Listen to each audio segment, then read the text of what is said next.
Hussy Strutt, a cold-blooded bitch, wouldn't pee on you if your heart was on fire. She loved to fight, and rage tastes better in her mouth than food. She big too. Hussy Strutt used the East River for a bathtub, and be mad 'cause it don't cover her butt. Ao giggles in spite of herself, and things seem a little closer to natural, at least by sound. Zinger weaving another tale, embroidered by Ao's laughter. Zinger's been at it all night, picking up a new thread when hour upon hour of darkness pulled tighter than their bonds, or a noise from the street brought new terror. Zinger tells the best stories, and right now, that's the only escape there is. Hussy Strutt's tar black like the river, but her skin smooth like silkians, 'cause all the fights she been in, nobody's ever put a mark on her, not one time. And she never talks, at least not in words. Just kinda hiss and cackle and growl when she's mad, which is most of the time. Zinger pauses. Kinda like Maisie. This time everybody laughs, Ao the loudest, as usual. Even Dream's continuous sighs sound like mirth. Elis is half asleep, exhausted by hours of darkness too deep to close her eyes on. All the nighttime in the world is stuffed into this little rectangular box of a basement, but through the two grimy, street-level windows at her right, Zinger sees strips of paling sky. Silhouettes emerge against the concrete walls, Ao and Elis in profile, back to back. The determined arc of Maisie's bent neck. Dream's restless crouch. "Hemph," says Maisie, but by the tone Zinger can tell she's tickled too. Maisie keeps working the thick wire binding her wrists to the heavy iron pipes of an ancient cast-off steam radiator, but purposefully, not wild and frantic like before. Reason why she don't speak words is, the only one she ever really talks to is Carnival. Carnival is the first fire. First time a sunburst. First time lightning hit an old dead tree. First time monkeys figured out which rocks you bang together to make a spark. That was Carnival. 'Cause fire's very old, but new every time. So of course Carnival's seen it all, and knows just about everything. But she's still flighty and vain, and likes to play. She know better than to play with Hussy Strutt though. Hussy Strutt wear Carnival like a scarf, twisted double round her neck and flyin' in the breeze. "Ha!" Maisie holds up scraped, bleeding hands in the struggling, pre-dawn light, and softly claps them in triumph.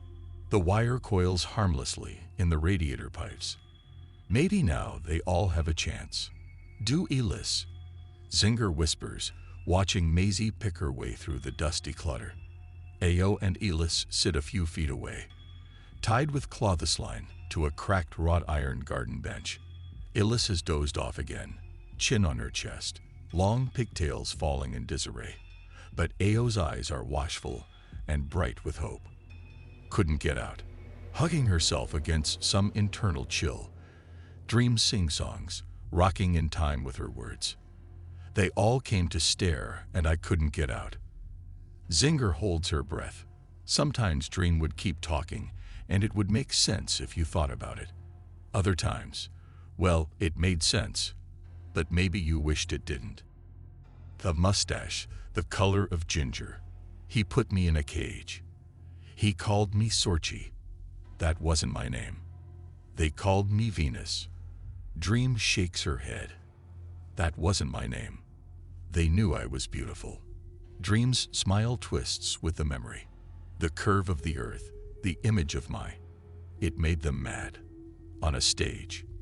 In a cage, so they could look. Cold in my bones. Naked in a cage.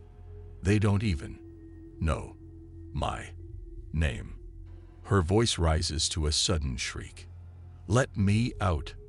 Maisie jerks the knot she's working, and Elis, startled, wakes with a wail. "Sha, sha." Ao hisses frantically. "Sha, it's okay, sweetie. Come on, crybaby. Sha. I want Aunt Zora." Elis cries louder, big wet gulping sobs, like Aunt Chloe's last asthma attack. Dark and final. Maisie sighs like she's been holding her breath a while, and the clothesline around Ao and Elis goes slack. Ao doesn't even tear it all away, just enough to turn around and gather Elis into her arms. Elis is half Ao's age, only 4, but her arms and legs are almost as long. Ao just grabs her and holds on tight. They slide to the grimy floor together, pale and dark arms interlocked. Ao murmurs comfort. Her voice shimmies on the edge of breaking. Maisie sighs again, turns to help Singer. From across the room, Singer pitches her body in the direction of Elis's voice, strains against the thick cable binding her to the boiler at wrists, ankles, and throat, trying to hug with no hands, with just the sound of her voice. They all want Aunt Zora. All right, Ellie. It's okay. Elis calls again, voice muffled in Ao's sleeve. Aunt Zora. Aunt Zora isn't here, honey. Zinger has to swallow to make her voice bright. We're going to Aunt Gwen's, okay? We're going upstate, Ao says excitedly. Elis, we're going upstate. And when we get there, you can sleep in the big bed, and Aunt Gwen will make you pancakes, Zinger continues. All you can eat, and you can pick out a baby doll, so Brandon can have a friend. Elis sniffs. Brandon's my friend. Well, we'll bring him with us. Zinger crosses her fingers. Brandon go too. Yes, Zinger prays they can find the doll, if they all get loose and past Aunt Alice. There's been no sound from upstairs for hours. When we go and see Aunt Gwen. In a little while, honey. Sing Ao a song while we wait. Going upstate. That's what Aunt Zora called their rare day trips to Aunt Gwen's. Zinger knows this is because Highland is north of Brooklyn, but the words feel like ascension. Upstate, Highland, feels better than down here. Elis's voice is high and rough from crying. This little light of mine, I'm gonna let it shine. Maisie is behind Zinger now, sawing at the cable around her neck with the serrated blade of a broken knife. Exhaling frustration, Aunt Alice melted the cable ends together, fusing the metal filaments and black rubbery casing, knowing that Zinger was, out of all of them, the one to chain. Let it shine, let it shine, let it. I was only 25. I got sick. Monsieur Cuvier put my cunt in the Musée de l'Homme. It's preserved. Dream giggles softly. I was dead, yet do I live. If Desiree is here too, I'll find her. Maybe I can bring her home. Zinger freezes, waiting for Elis, and maybe even Ao, to cry, then sags with relief when it seems they haven't heard. No one had mentioned Desiree. Only Zinger had seen Desiree on the floor, looking drugged, wasted, ravaged. Stench of blood and chemicals in the room. Blood and piss-soaked blankets. Aunt Alice said Desiree would sin no more. She was healed. She was recovering. She needed rest. The towel fell away from Desiree's waist when they lifted her, hacked flesh between her parted thighs. Red smears on Aunt Alice's shirt. Jesus, Dream. Jesus. Zinger stares at her searchingly. Dream is rocking again, humming, hiding beneath layers of clothing and an inky tangle of wavy hair.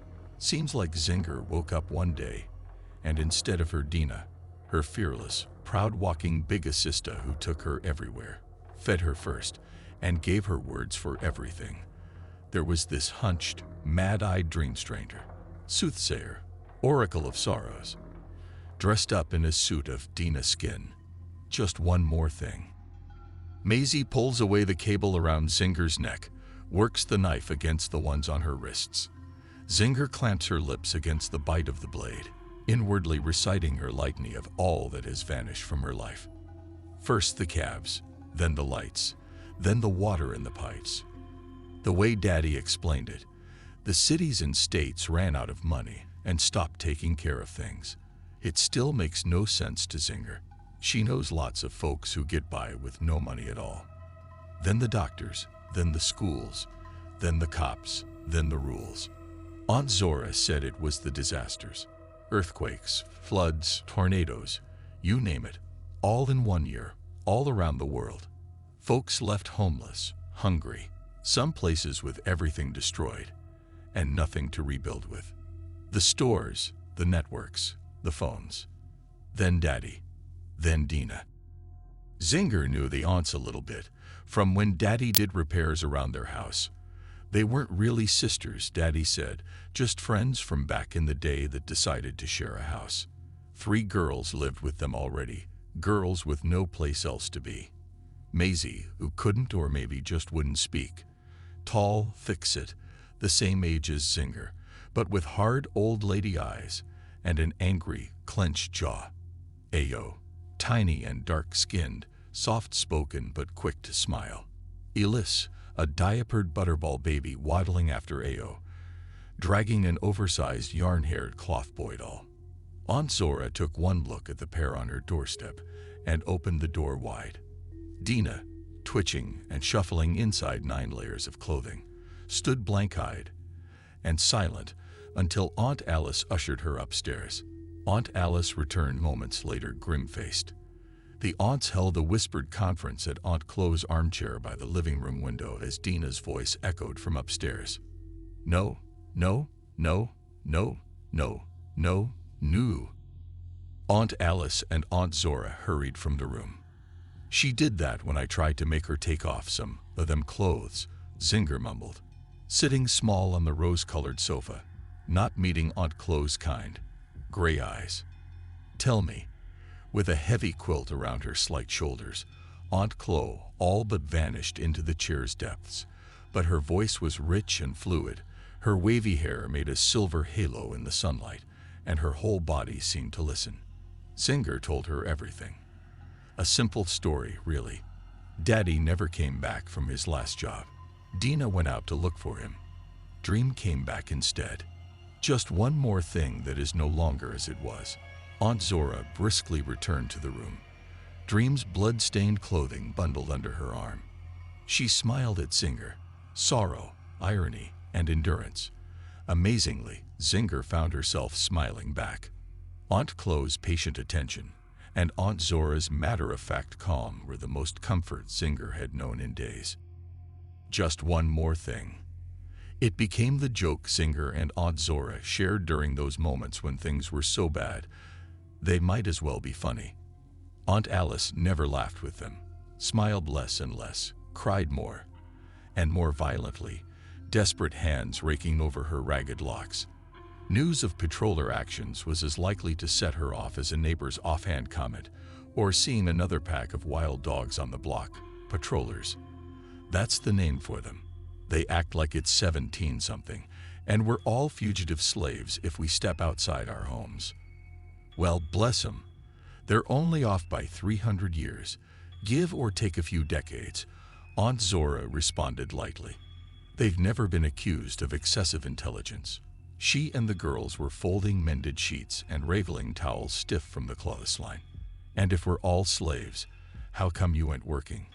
She tossed a towel and a sidelong smile to Aunt Alice. The girls laughed. Aunt Alice didn't. The aunts were a trio for cello, flute, and piano, snapped strings, bent metal, and chipped keys, the sonorous rise and fall of Aunt Alice's raging laments. Aunt Zora, quick but calm, trying to soothe.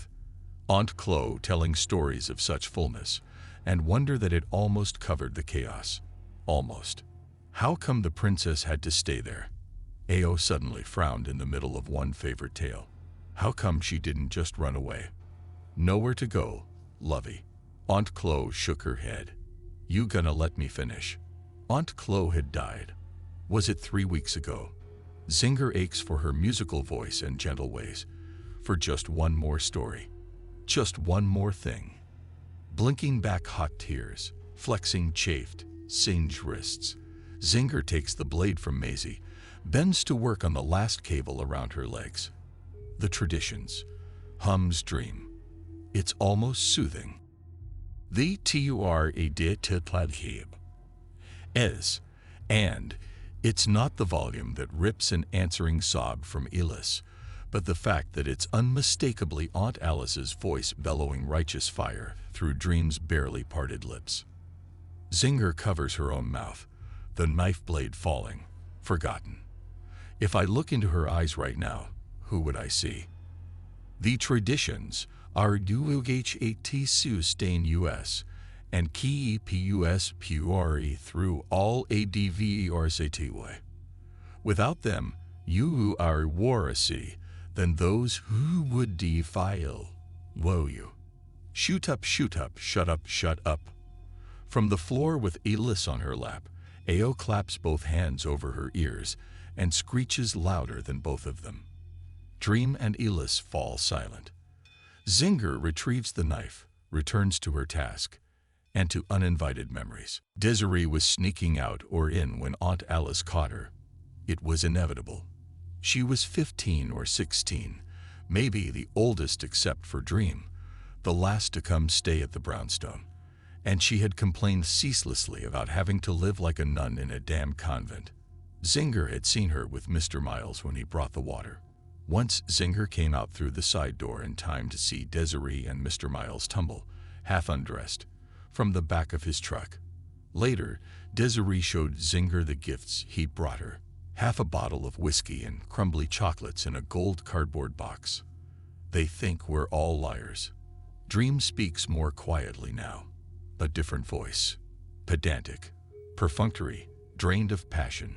My education, my professionalism, my competence, my achievements didn't matter. Our violation is not an offense. It is impossible to rape or abuse black women because we are wanton, perverse, animalistic. Maisie lets loose an exultant hiss as Zinger steps free of her bonds. The basement door is locked. Maisie springs it with a practiced gesture, yet they all stand listening for long moments before Zinger turns the knob. The kitchen, every dish, pot, pan, and utensil on the floor, dented, cracked, or bent, mired in spilled food, a feast for roaches. The table dead on its back, legs in the air beneath splintered chairs. The living room, upholstery bleeding stuffing, pictures torn and charred, books gutted, their spines cracked, loose pages drifting amid broken glass from electric lamps that hadn't shed light in years. Maisie and Zinger exchange looks. Maisie nods, begins looking for Elissa's rag doll. Ao takes Elissa's hand, leads her to their prearranged hiding place. The armoire in the foyer, the one piece of furniture still intact. Only Dream is smiling, pure in fire, made pure. Upstairs, smoke smell and silence. Aunt Zora's room is a shrine, holy and hushed. The bed quilt is immaculate as an altar cloth. Zinger wants to curl up on it and sleep in its peace and illusion of order. But there's no time. Next room. 8 blocks over, 5 blocks up, Aunt Zora had told them. Corey James had come over from Red Hook. Arnetta was sick again, asthma, bad like Aunt Chloe's. Aunt Zora on a healing mission, a personal redemption, hoping to do for Arnetta what she couldn't do for Aunt Chloe. Herbs and tinctures in a bag, boots on her feet. The gun she'd told Alice she'd sold hidden inside her coat. Aunt Zora never came back. The smell is unspeakable. Ashes, damp, death. In the blackened metal frame of Desiree's bed is a vaguely human shape beneath the charred and sodden quilts. Aunt Alice slumps in the chair beside the bed, dead eyes staring fiercely, tongue protruding between lips parted as if she would speak or scream. Brown skin and dull green upholstery caked with drying blood. Aunt Alice had caught them all by surprise. She had barely spoken since Aunt Chloe died, hadn't emerged from her room since Aunt Zora disappeared. Zinger tried to escape when she saw Desiree, fought past Aunt Alice, raced down the stairs. Then she heard Elissa's and Ao's cries from the basement. Not relief, not shock, not disgust, not sorrow. Just one more thing. Hussy Strutt got bored one day, so she found a piece of chalk, and on the black sky, she drew a man. Nothing fancy. Stick body, stick arms and legs, short little sticks for hair on a round head, and that was Stick Man. Zinger deliberately keeps her body still as she speaks. Aunt Zora was like that. No wasted motion. Maisie scrapes a splinter of furniture against the concrete sill of the side door where the girls sit, hidden from the street. That's bad enough. Dream murmurs, "All that's bad enough." Zinger looks at her sharply, but Dream is deep in some alternate tragedy. At least she's quiet. Right now, anyway. The truck comes bumping over potholes and broken asphalt, moving slowly to avoid junked cars or just junk in the street. Hussy Strutt made him. But you couldn't tell Stick Man that, Zinger resumes. Couldn't tell him nothing. He up in the sky looking at the whole world, and he thinks it's all for him. He greedy, so Hussy Strutt breaks him off a little piece of chalk, just to shut him up. Right away, Stick Man starts making his own people. More stick men, stick women, stick children. Anyone who could bought water from Mr. Miles. Real rich people's water was cleaner and came from farther away. Poland. Naya. Folks with no money at all collected rainwater in pans set on roofs and windowsills.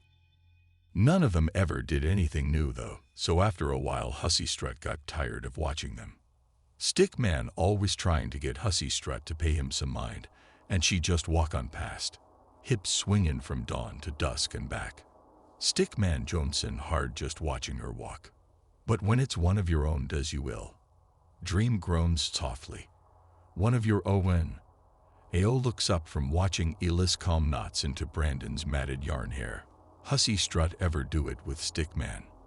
I'll tell you later. Zinger is already walking toward the street. Mr. Miles sets the big plastic water bottles down on the sidewalk. Aunt Alice had never let him come into the house. Can you give us a ride up to Highland? Up to the water station. You know I ain't supposed to do that. Mr. Miles' round, pecan-colored face is sly, expectant. He barely glances at Zinger or the others. We could ride in the back. Nobody would see us. Yeah, I thought you all didn't go out. Gainst your religion or something. Mr. Miles scratches the back of his head impatiently. We go out. We're out now. Mr. Miles grunts in assent to the obvious. Where's your other sister? Out. Zinger takes a deep breath, pitches her voice low. Give us a ride, and I'll do anything you want, just like Desiree. He finally looks at her. Zinger has never thought much about it, but is suddenly defiantly glad of her 13-year-old skinny body, hard breasts butting under the bib of her overalls, yet wishes she had Desiree's curvy butt and graceful, lazy stroll. Mr. Miles looks her up and down, eyes like hot breath. Get in. I'm not a liar, and I'm not crazy. Dream croons. I'm not a liar, and I'm not crazy. Maisie leads Ao by the hand. Elis's legs dangle as Ao carries her piggyback. Zinger walks painfully, one hand reflexively clamped to Dream's elbow. Eyes down, silent since they had left Mr. Miles at the water station just after dusk. Dream's soft sing-song mantra drifts in the space that Zinger's stories would have filled. They move carefully, balancing outright stealth with feigned nonchalance, trying to keep within the tree line without losing the highway. They've only seen one vehicle, a truck hauling wood. Aunt Gwen's is not too far, just 2 more exits, but patrollers cruise the routes out of the city. The patrollers are supposed to just watch their own neighborhoods since there's no more police, but everybody knows they go hunting for folks when things get slow. The side roads will be safer. Dream giggles, a light sound in the darkness. They bagged me. Black plastic. The only thing they got right was my name. Her laugh slows, crumbles to a sob. They don't know. They don't. Too loud. Maisie stops, shaking her head. Elis slides, trembling, from Ao's shoulders, trying to hide in plain sight. Jolted from her own thoughts, Zinger grabs Dream's shoulders. Too late. Dream slips to her knees, waiting. Nasty. Nasty. Shit smell. Mommy. It hurts. Mommy. My back. My tits. They hurt me. They hurt me. Clustered around Dream, the girls don't hear the car rolling toward them. Engine dead. Lights off. Don't see the men, some carrying ropes or basketball bats, silently surrounding them. A shout. Swift, heavy footsteps. Patrollers. In the moonlight, their faces are greedy and ghostly pale. Ao screams, backs away from the first attacker. Another swings her off her feet, laughing cruelly. Maisie shoves Ellis out of reach, lands one punch, then another. A bat slams into Maisie's ribs. She goes down hard. Ellis, running, is snatched up by her hair and dangles, shrieking. To more laughter. Zinger hauls Dream to her feet. Dream screams as many hands seize her, ripping her clothes. No, no, no, not again. Don't touch me, don't touch me, don't touch me. Don't touch me. And Hussy Strutt comes striding over the curve of the earth, with clear, cold fire snapping in her eyes, and carnival dancing toy round her head like raging laurels. The thunder of her footfall cracks the ground and the rock beneath. The men scramble, plead for sanctuary, but the rock cries out, no hiding place. Hussy Strutt scoops the girls up in the crook of one arm, cradles them close, loops a glowing shaft of moonlight round her free hand. Carnival roars down the length of her arm, twining round the column of light, and splitting into 9 barbed tongues of flame as Hussy Strutt pops the whip, a lash for every lie, every evil deed, every ill intention. Raped by cold light, rent by fire, the men scream, their skin flays to charred strips, scream louder than the hiss of their blood in the flames, scream till the whipcords wind round their straining throats, and Hussy Strutt, smiling, jerks them silent. Crouched, trembling, eyes squeezed tight, Zinger pictures Aunt Gwen, the big house, the dogs, the shotgun behind the kitchen door. Safety, please. And Zinger opens her eyes, tries to shake clear of dreams that call her by name, her real name. She hasn't heard it in so long. And the voice is calm, insistent, and real. Dream kneels beside her in the grass, smoothing the disheveled braids away from Zinger's face. Most of Dream's clothing is gone. She wears only tights and shoes, but doesn't seem to notice. The night air is still and smells of apples. Zinger rises slowly, seeing Maisie bracing herself between Ao and Ellis. Ellis holds Brandon in one hand and one of Dream's shirts in the other. Aunt Gwen's is this way, says Dream. The big lady told me. Zinger stares at Dream, beyond stories, beyond words. Dream's eyes shift and flicker, but she stands to her full height. I did not, she says proudly, deceive my family, my advisors, or my people. She turns, takes 3 deliberate, unhurried strides between the trees, then waits for Zinger and the others to follow.